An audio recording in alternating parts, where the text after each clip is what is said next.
Bismillahirrahmanirrahim. Assalamualaikum warahmatullahi ta'ala wabarakatuh. Alhamdulillahirabbil alamin wa bihi nasta'inu ala umuri dunya waddin. Wassalatu wassalamu ala asyrafil anbiya'i wal mursalin sayyidina Muhammadin wa ala alihi wa sahbihi ajma'in, amma ba'du. Para pemirsa MJA TV yang dimuliakan Allah Subhanahu wa ta'ala, tentu sebagai seorang manusia, dia diciptakan oleh Allah Subhanahu wa ta'ala memiliki dua dimensi. Yang satu adalah bagian fisik tubuh kita, dan dimensi yang satunya adalah jiwa kita atau roh kita. Seseorang akan mengalami ujian di dalam hidupnya, dan seseorang sebagai hamba Allah Subhanahu wa ta'ala, dia memiliki musuh abadi yang namanya syaitan. Syaitan tersebut akan selalu mengganggu kita melalui jiwa kita. Bisikan demi bisikan dibisikkan oleh syaitan untuk mempengaruhi kita, untuk menipu daya kita agar kita melanggar perintah Allah Subhanahu wa ta'ala. Tentu caranya begitu banyak. Syaitan datang kepada kita. Di dalam Al-Quran Allah Subhanahu wa ta'ala mengatakan, dari arah depan, dari arah belakang, dari arah kanan dan kiri, dari atas dan bawah, syaitan tidak akan berhenti untuk mentalbis, untuk memperdaya kita agar kita mau ikut bersama syaitan, agar kita semakin jauh dari Allah Subhanahu wa ta'ala. Yang benar dikatakan salah, yang salah dikatakan benar, dan terus setan berupaya untuk mempengaruhi kita dengan berbagai macam cara. Salah satu cara setan untuk mempengaruhi kita adalah dengan kehidupan atau melalui kehidupan dunia yang begitu indah ini.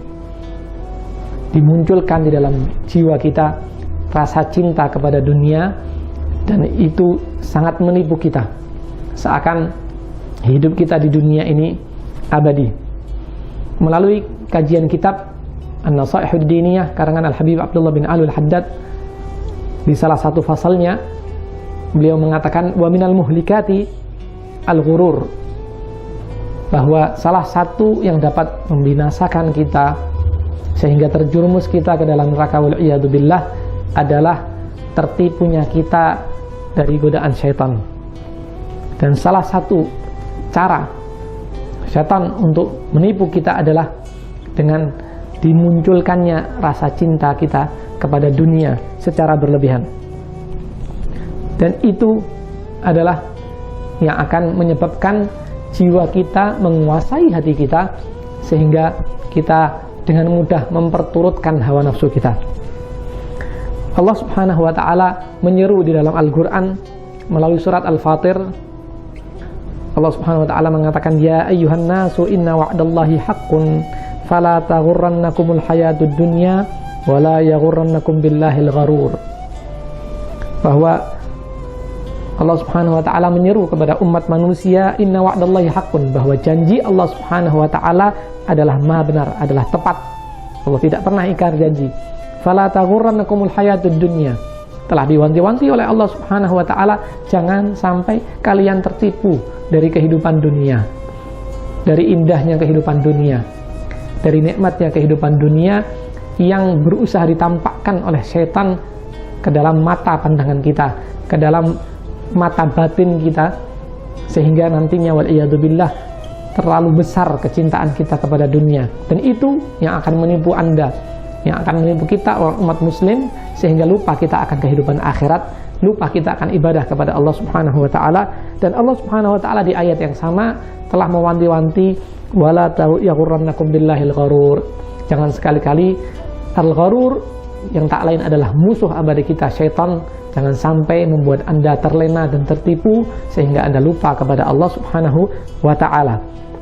Kemudian bagaimana atau siapa saja orang-orang yang mudah tertipu oleh bujuk rayu syaitan?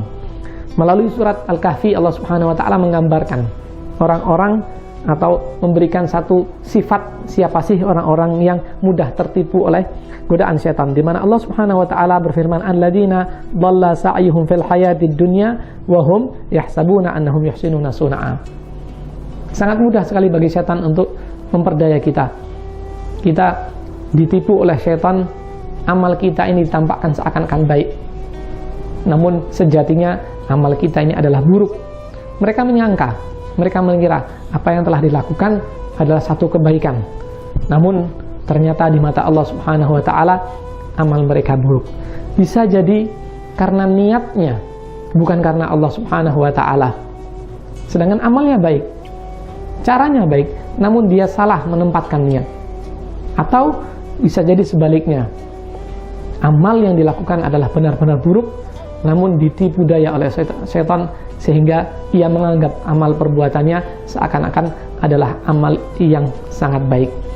Pemirsa NJA TV yang dimuliakan Allah Subhanahu wa taala, ada satu cerita di masa yang lalu yang dialami oleh Syekh Muhammad bin Wasi' Al-Azdi.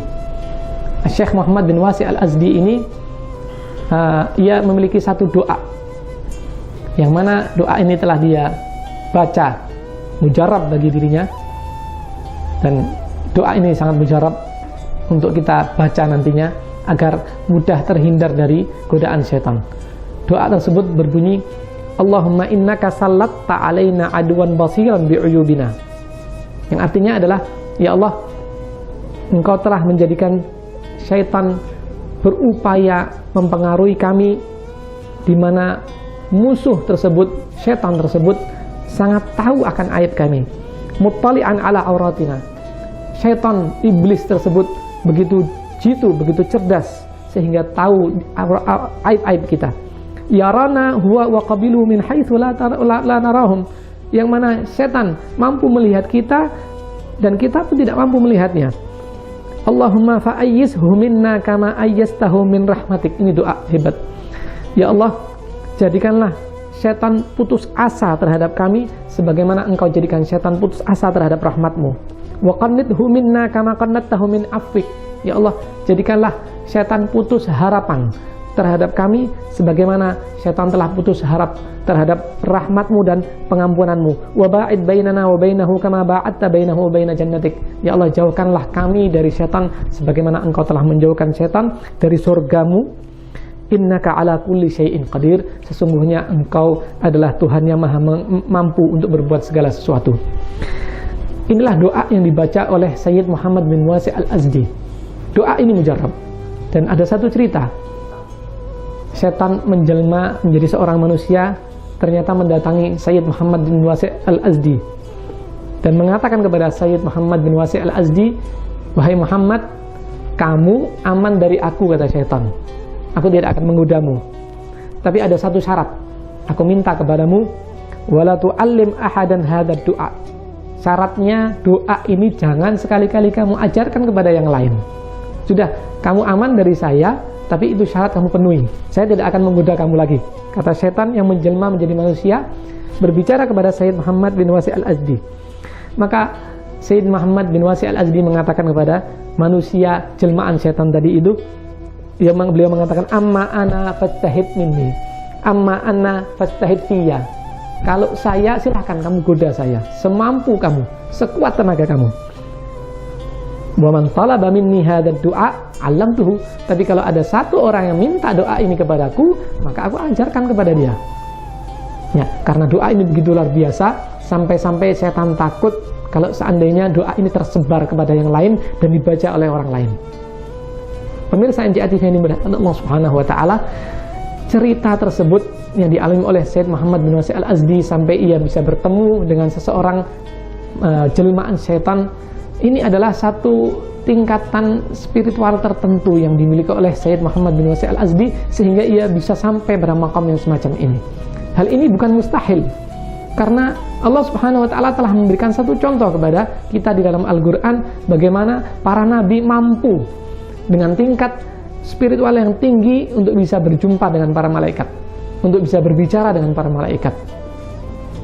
Yang lebih dari itu adalah Nabi Allah Muhammad SAW bisa sampai Isra dan Mi'raj bertemu Allah Subhanahu wa taala secara langsung.